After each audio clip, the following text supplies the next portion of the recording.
अस्सलाम वालेकुम। इस वीडियो में जो हम लोग चैप्टर नंबर 8 का टॉपिक डिस्कस करेंगे वो है लैंग्वेज ट्रांसलेटर क्या होता है और ये कितनी टाइप्स के होते हैं और किस तरह इन ट्रांसलेटर को यूज करते हुए हम लोग डिफरेंट प्रोग्रामिंग लैंग्वेजेस को ट्रांसलेट कर सकते हैं। Let's start language translator. अब लैंग्वेज ट्रांसलेटर की ज़रूरत क्यों पेश आई? अब हमें पता है कि जो कंप्यूटर है वो सिर्फ और सिर्फ उन इंस्ट्रक्शंस को अंडरस्टैंड करता है जो कि 0 और 1 की फॉर्म में होती हैं, बट कंप्यूटर प्रोग्रामर्स के लिए 0 और 1 की फॉर्म में डायरेक्टली प्रोग्राम्स को राइट डाउन करना थोड़ा डिफिकल्ट होता है। इसीलिए मोस्टली आजकल जितने भी कंप्यूटर प्रोग्राम्स डेवलप किए जाते हैं वो हाई लेवल लैंग्वेजेस को यूज़ करते हुए किए जाते हैं। अब हाई लेवल लैंग्वेज जो सी है वो कंप्यूटर के लिए अंडरस्टैंडेबल नहीं होती, तो जब भी हम लोगों ने हाई लेवल लैंग्वेज में लिखे हुए कोड को कंप्यूटर पे एग्जीक्यूट करना होता है तो उसे सबसे पहले मशीन लैंग्वेज में कन्वर्ट किया जाता है, मीन्स 0 और 1 की फॉर्म में कन्वर्ट किया जाता है। अब उसको कन्वर्ट करने के लिए हम लोग डिफरेंट सॉफ्टवेयर यूज़ करते हैं। अब इस ट्रांसलेशन के लिए जो हम लोग सॉफ्टवेयर यूज़ करते हैं उन सॉफ्टवेयर को लैंग्वेज ट्रांसलेटर कहा जाता है। लैंग्वेज ट्रांसलेटर क्या होता है? Language translator is a program that translate high level language into machine code. Language translator हमारे पास वो प्रोग्राम, वो सॉफ्टवेयर होता है जो कि हाई लेवल लैंग्वेज में लिखे हुए कोड को मशीन कोड में कन्वर्ट करता है। लैंग्वेज ट्रांसलेटर को हम लोग लैंग्वेज प्रोसेसर भी कहते हैं। लैंग्वेज ट्रांसलेटर को हम लोग 3 टाइप्स में डिवाइड करते हैं। First one is compiler, interpreter and assembler. इनको डिटेल में स्टडी करने से पहले हम लोग कंपाइलर और इंटरप्रेटर के दरमियान डिफ्रेंशिएट कर लेते हैं with a simple example. Let's take a scenario. Suppose करें कि मैं एक प्रोग्रामर हूँ, ठीक है, और मैं अपनी कोडेड एप्लीकेशन जो से एक कंज्यूमर को सेंड करना चाहती हूँ। कंज्यूमर जो से वो कस्टमर्स होते हैं, यूजर्स होते हैं जो हमारी एप्लीकेशंस को यूज़ करते हैं। अब इस केस में हम लोग 2 सिनेरियोस लेते हैं, एक कंपाइलर के लिहाज से ले लेते हैं और एक इंटरप्रेटर के लिहाज से ले लेते हैं। पहला जो सिनेरियो हम लेते हैं वो कंपाइलर लेते हैं। अब मैं अगर अपना कोडेड एप्लीकेशन कंपाइलर ट्रांसलेटर को यूज़ करते हुए सेंड करना चाहती हूँ तो उसमें क्या होगा? मैं सबसे पहले अपने कंप्यूटर में कंपाइलर के थ्रू अपने कोड को कंपाइल करूँगी, ठीक है। कंपाइलर क्या करेगा? मेरा जो ह्यूमन रीडेबल कोड, मतलब जो सोर्स फाइल है, उसको लेगा और उसको ऑब्जेक्ट कोड में कन्वर्ट कर देगा। जब ये प्रोसेस कंप्लीट हो जाएगा तो मेरे पास 2 फाइल्स होंगी। जो फर्स्ट वाली फाइल होगी वो सोर्स फाइल होगी जो कि एक्चुअल कोड है, और जो सेकंड फाइल होगी वो एग्जीक्यूटेबल फाइल होगी जिसमें मशीन कोड है। अब ये जो एग्जीक्यूटेबल फाइल है इसको हम लोग डायरेक्टली कंप्यूटर पे रन कर सकते हैं। अब जो मैं फाइल कंज्यूमर को दूंगी मेरी एप्लीकेशन को यूज करने के लिए वो सिर्फ एग्जीक्यूटेबल फाइल दूंगी। इसके लिए इसे सोर्स फाइल की ज़रूरत नहीं होती। जब हम लोग कंपाइलर के थ्रू एग्जीक्यूटेबल फाइल जनरेट करते हैं तो उसको हम लोग डायरेक्टली कंप्यूटर पे रन कर सकते हैं। अब इसमें कंपाइलर में क्या होता है, इस वजह से हमारे पास जो कंपाइलर में हमारा सोर्स कोड होता है वो प्राइवेट होता है, मींस वो सिर्फ हमारे पास ही रहता है, वो किसी भी कस्टमर के लिए नहीं होता।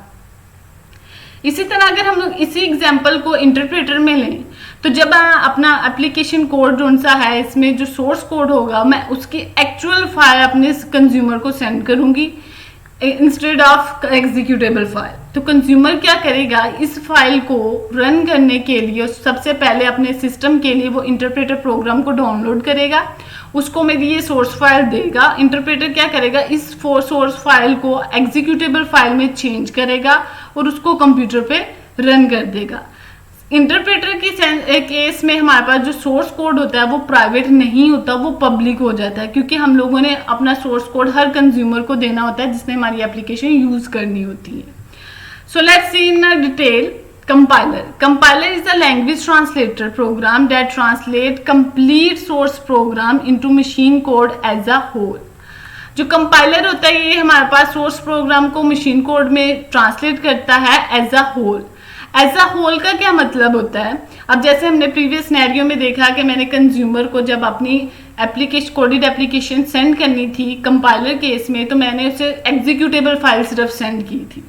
अब कंपाइलर क्या करता है? मेरे कंप्यूटर में क्या करेगा? जब मैं कंपाइलर यूज करूंगी तो जो सोर्स फाइल होगी उसमें जितना भी कोड होगा उसको एक ही दफा में ऑब्जेक्ट कोड में चेंज कर देगा। It's mean as a whole, ठीक है। अब इसमें क्या होता है कि जब कंपाइलर होता है वो हमें एरर्स के बारे में भी बताता है। अब जब वो ट्रांसलेट कर रहा होता है कोड को ऑब्जेक्ट कोड में, तो उस दौरान जो एरर्स होते हैं वो एट द एंड वो हमें डिस्प्ले करवा देता है। हमारे कोड के अंदर जो भी एरर आते हैं वो सिंटैक्स एरर्स हो सकते हैं। अब जो वो एरर डिस्प्ले करवाता है हमें एट द एंड, उस केस में हमारे पास थोड़ी डिफिकल्टी आती है, क्योंकि उसमें हमारे पास एरर डिटेक्शन करना थोड़ा टफ हो जाता है। अब इसमें क्या होता है, अगर आपके पास 1000 या 2000 लाइन ऑफ कोड है, तो उसमें से अगर आपके 10 लाइंस में एरर है तो मीन्स आपको 2000 लाइन्स स्क्रॉल करनी पड़ेगी अपनी उन 10 लाइन्स को फाइंड आउट करने के लिए और एरर को रिमूव करने के लिए। अब जब अगर आपका एरर रिमूव हो जाता है तो आपको दोबारा जो सा वो कोड ट्रांसलेट करना पड़ता है। अब कंपाइलर क्या करता है, अगर आपका in case second last line में कोई एरर आ गया तो कंपाइलर क्या करेगा, जब आप इसे दोबारा ट्रांसलेशन पे लगाएंगे तो कंपाइलर अगेन फर्स्ट लाइन से ट्रांसलेट करना स्टार्ट करेगा। बेशक इसकी लास्ट लाइन पे एरर आए लेकिन वो फिर भी फर्स्ट लाइन से ट्रांसलेट करना स्टार्ट कर देता है। तो ये थोड़ा टाइम कंज्यूमिंग प्रोसेस हो जाता है।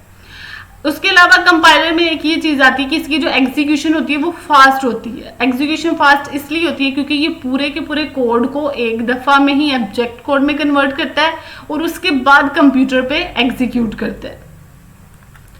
बट इसमें जो हमारे पास एक और चीज आती है कि जब हमारे पास एक दफा सक्सेसफुली एक ऑब्जेक्ट फाइल जोन सी है वो क्रिएट हो जाती है कंपाइलर के थ्रू, तो उसके बाद अगर हम लोगों ने जब भी प्रोग्राम को रन करना होता है तो हमें दोबारा उसको ट्रांसलेट करने की जरूरत नहीं पड़ती।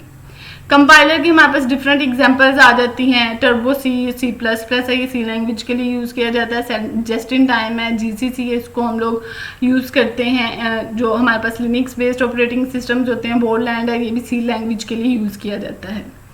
नेक्स्ट हमारे पास है interpreter. Interpreter is a language translator program that translate the source program into machine code statement by statement. इंटरप्रेटर भी हम लोग सोर्स कोड को ऑब्जेक्ट कोड में ट्रांसलेट करने के लिए यूज करते हैं, लेकिन इसका ट्रांसलेट करने का method as compare to compiler different होता है। कंपाइलर में हम लोग पूरे के पूरे कोड को एट अ टाइम ट्रांसलेट करते हैं, जबकि इंटरप्रेटर में हम लोग स्टेटमेंट बाय स्टेटमेंट ट्रांसलेट करते हैं। You can see in diagram like जैसे हमने प्रीवियस सिनेरियो में क्या देखा था कि इंटरप्रेटर के केस में मैं अपनी एक्चुअल सोर्स फाइल जो है वो कंज्यूमर को सेंड करती हूँ। जब कंज्यूमर के पास मेरी एक्चुअल सोर्स फाइल आती है और वो अपने सिस्टम में इंटरप्रेटर प्रोग्राम को डाउनलोड कर लेता है, तो जब वो इंटरप्रेटर को मेरी सोर्स फाइल जो सी होगी एप्लीकेशन की वो देगा, तो इंटरप्रेटर क्या करेगा, इसकी फर्स्ट लाइन लेगा, उसको ऑब्जेक्ट कोड में कन्वर्ट करेगा और उसको एग्जीक्यूट करवा देगा। इसी तरह सेकेंड लाइन लेगा, उसको ऑब्जेक्ट कोड में चेंज करेगा और उसको एग्जीक्यूट करवा देगा। इट्स मीन कि जो इंटरप्रेटर होता है वो 1 by 1 लाइंस उठाता है, उसको ऑब्जेक्ट कोड में लेता है और उसको साथ ही एग्जीक्यूट करवा देता है। जबकि कंपाइलर में पूरा का पूरा कोड पहले ऑब्जेक्ट फाइल में चेंज किया जाता है और उसके बाद एग्जीक्यूट किया जाता है। तो इट्स मीन जो इंटरप्रेटर होता है ये एग्जीक्यूटेबल फाइल जनरेट करता है और जो कंपाइलर होता है ये ऑब्जेक्ट फाइल को जनरेट करता है। उसके अलावा जो इंटरप्रेटर होता है इसमें एरर डिटेक्शन करना हमारे लिए इजी होती है, क्योंकि इसमें जिस लाइन पे भी एरर आता है वो वहीं पे ट्रांसलेट करना स्टॉप कर देता है। लाइक अगर सेकंड लाइन पे एरर है तो वो यहीं पे स्टॉप कर देगा, आप डायरेक्टली यहाँ पे जाके इस एरर को रिमूव करोगे। अब रिमूव करने के बाद जब इसकी दोबारा ट्रांसलेट करना स्टार्ट किया जाएगा तो इंटरप्रेटर सिर्फ उसी लाइन से ट्रांसलेट करना स्टार्ट करता है जहां पे वो स्टॉप होता है, जबकि कंपाइलर में जिस लाइन पे एरर होता है वो वहां से स्टार्ट नहीं करता, वो स्टार्टिंग वाली लाइन से दोबारा स्टार्ट करता है। जो इंटरप्रेटर होते हैं, जब भी हम लोगों ने इस प्रोग्राम को रन करना होता है तो हमें इन्हें अगेन एंड अगेन ट्रांसलेट करना पड़ता है। क्यों? क्योंकि ये हमारे पास डायरेक्टली एग्जीक्यूटेबल फाइल को जनरेट कर रहा होता है। जो कंपाइलर होता है वो जब ऑब्जेक्ट फाइल जनरेट करता है, जब हमारे पास ऑब्जेक्ट फाइल हो तो उसको हमें बार बार ट्रांसलेट करने की जरूरत नहीं पड़ती। इंटरप्रेटर की जो हमारे पास एग्जांपल आती है उसमें हमारे पास JVM आ जाती है, Java virtual machine, GW basic. Next हमारे पास है असेंबलर। असेंबलर हमारे पास ऐसा लैंग्वेज ट्रांसलेटर होता है जो कि असेंबली लैंग्वेज में लिखे हुए कोड को मशीन कोड में कन्वर्ट करता है। अब असेंबली लैंग्वेज हमारे पास लो लेवल लैंग्वेज होती है, बट ये 0-1 की फॉर्म में नहीं होती, इसमें निमोनिक्स यूज किए जाते हैं, मीन सिंबल्स यूज किए जाते हैं। तो इसके लिए जो ट्रांसलेटर यूज करते हैं वो हम लोग असेंबलर करते हैं। असेंबलर क्या करता है, असेंबली लैंग्वेज में लिखे हुए कोड को उठाता है और उसको मशीन कोड में कन्वर्ट करता है और फिर डायरेक्टली उसे कंप्यूटर पे एग्जीक्यूट कर देता है। सो ये 3 बेसिक हमारे पास ट्रांसलेटर हैं जो कि हम लोग यूज़ करते हैं हाई लेवल लैंग्वेज में लिखे हुए कोड को या असेंबली लैंग्वेज में लिखे हुए कोड को मशीन लैंग्वेज में कन्वर्ट करने के लिए। सो आज का लेक्चर हमारा यहीं पे ख़त्म हुआ। थैंक यू, अल्लाह हाफिज़।